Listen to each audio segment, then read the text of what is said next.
No, this isn't another video telling you about how to describe your combat better. And no, this isn't another video telling you how to run your bad guys. Hence why I'm making this video and urging us to reconsider how we're approaching our combat.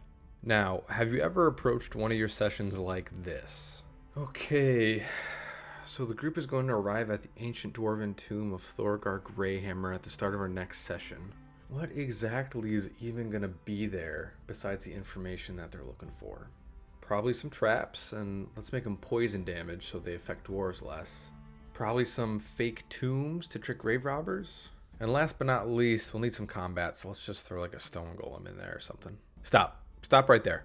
This is not how we should be approaching combat. Our first thought when it comes to combat shouldn't be, well, we need some, so let's add some. Our first thought should be, why is this combat happening and what makes it necessary? I feel like combat is the least thought of tool to progress a narrative. We should be using combat to assist us in telling the story. It doesn't necessarily and generally shouldn't deliver huge plot changing moments, but it should assist us in showing our players the world rather than having us just telling them about the world. It can help us show information on places or things, and it's great for introducing a new faction to your game. Now, a fair question would be, why bother? Why aren't we okay with combat for the sake of it? It is one of the three pillars of the game after all. There are a few reasons I think this way. I've found that combat for the sake of combat just feels bland. It can easily pull the players and you as a dungeon master completely out of the game. It does this by reducing our immersion in the game. I think we as players can pretty easily recognize when a combat has been placed into the game simply for the sake of having it. And I say this because I've been on both sides of the screen when this has happened, and it's honestly pretty apparent. And frankly, at the end of the day, I don't think it makes you a bad dungeon master to add combat to your game just for the sake of it. But I think we can make our combat more interesting by using it to assist us in showing our players the world. And that is exactly how we can reimagine our combat. When I adopted this strategy, I discovered that my players became much more interested in combat, and everyone's immersion didn't stop when initiative started. And it's important to keep in mind that we can apply this as much or as little as we want. And I think all of that depends on how important our combat is. So let's use an example, a pretty basic one, of our low-level party gets ambushed by goblins or bandits. Now, we don't need to come up with a backstory for Boblin the Goblin and his 14 brothers and sisters and how his parents were tragically killed by adventurers when he was young, and now he's out to get revenge against any and all adventurers. The first thing that should come to our mind when it comes to combat encounters like this is, what are we trying to show our players? In the case of a goblin or bandit ambush, one thing we're trying to show our players is that this road is dangerous, that it's unprotected. Not only does this help us because our players will start to think, well, maybe we should pick a different route because that might be more protected. But more importantly, at least in my opinion, it gives the world more depth. It makes the world feel more real.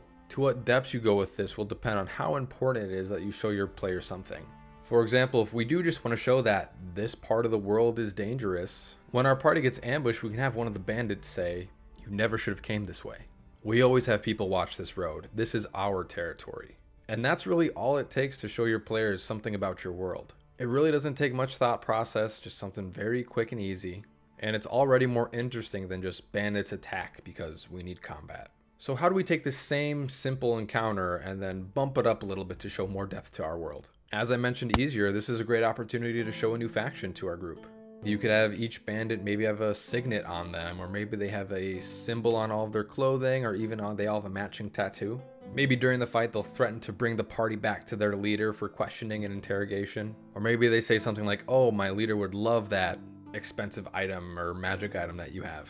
This shows that this faction has some sort of hierarchy and it reveals their leader's name. So now, just by doing those couple simple things, we've reinforced that our world is dangerous, but also now we've introduced a faction to our game. And we can even take it a step further than that. What if some or all the bandits had something in their possession? Maybe they have a special mushroom that only comes from the Underdark. Or maybe they all have pouches of ash from a nearby volcano. So now we just added an extra layer of depth by showing this new faction here, they're active in weird locations. And this will urge your party to start asking questions like, what are they doing in the Underdark? Or what are they doing in that volcano? Keep in mind, the more depth you add, the more likely it is that your players will have questions. So be prepared for your party to take a hostage and probably ask who they are and what they're doing if you provide a lot of information. And if they don't prod for any information, then that's no problem. You've simply just done the world building that they'll probably encounter further down the road anyways. So by just adding a few things, we've gone from having a combat encounter just for the sake of it, to a combat encounter that serves a purpose of furthering our world, furthering our story, and it still fills that purpose of having combat in our games. So that's a way to tell your players of the world at large, but what if we try and apply this to a single location rather than a large area? How about we try and apply this to that dwarven tomb of Thorgar Greyhammer that we mentioned earlier in the video? First thing we need to do is establish our theme and whatever the story is of this tomb. What are we trying to show to our players? So for our theme, let's just say it's an old ancient tomb that was sealed away a long time ago. And entombed here is Thorgar Greyhammer, the greatest dwarven blacksmith of his time, and also his family is entombed here as well. And we'll say that their family crest is a hammer and tong crossed over an anvil. Okay, so that's our theme. It's pretty basic, but how do we use our combat to show this to our players? Naturally, in a tomb, we'll probably encounter some undead, right? So let's say once the party makes its way to the portion of the tomb that contains the sarcophagi of Thorgar's family, we have the ghosts, wraiths, or specters, whatever's level appropriate, of his family appear from their resting places. Have their spectral forms wearing well-crafted armor and amulets, and on them is emblazoned the family crest. This shows, for starters, that this is probably his family, but also it reinforces the theme of being a great blacksmith. And maybe make one of them a spellcaster, so they're wearing this robe that is styled in a very old fashion. But by just doing these simple things, we've shown that these aren't just simple undead. That these people are actually his family, and that there is a line of great blacksmiths here, and they still take pride in their work, even in undeath.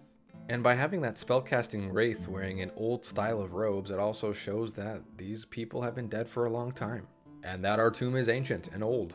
And how about we apply it to the stone golem that we mentioned earlier in the video as well? Well, for starters, why not have a well-crafted suit of large plate armor be attached to our stone golem?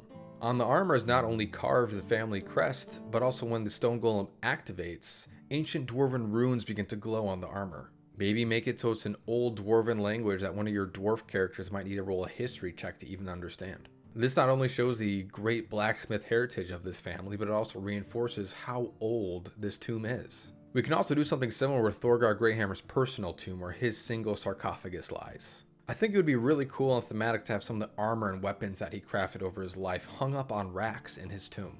Naturally, when our party enters the tomb or begins to mess with his sarcophagus, all of the armor and weapons begin to animate and attack. Again, reinforces our blacksmith theme, and I think it'd actually be cool to maybe have a couple of these be an actual magical item your party can take. So you've probably noticed that each of our examples tend to share the same information. So you can choose to either keep reintroducing or reinforcing these themes, or you can just spread it out more. One important thing to remember is, while combat is important, it shouldn't be doing the heavy lifting of our storytelling. Use these methods as a way of sort of putting like the cherry on top of our story sundae. They drive home your themes, and they drive home your story. I think combat is a good way to spark and begin a new story arc, but it won't do well in carrying your story arc. There are many ways to pass on information to your players, so don't focus primarily on one. Don't forget to take advantage of the environment, NPCs, or even like libraries and tomes to pass information to your players. But again, don't forget to use combat for this, because I feel like it is the least used, at least in my experience. Which is kind of a bummer, because I think it's a pretty big missed opportunity. But at the end of the day, most of my combat encounters use the one level of depth strategy. It's usually not necessary to do more than show why this combat encounter is happening, unless we're doing a special like set piece encounter. So don't feel like this advice is telling you to do more than change your approach to combat by adding it simply because you want combat in your game, to changing it to what can this combat do to further my story, further my themes, further my world. And no matter how significant or insignificant, this will make a difference to you and your players. That's all I have to say about using combat to show your players the world around them. I hope you enjoyed this video, a new one out every Tuesday and Thursday, and I hope to see you on the next one. Take care.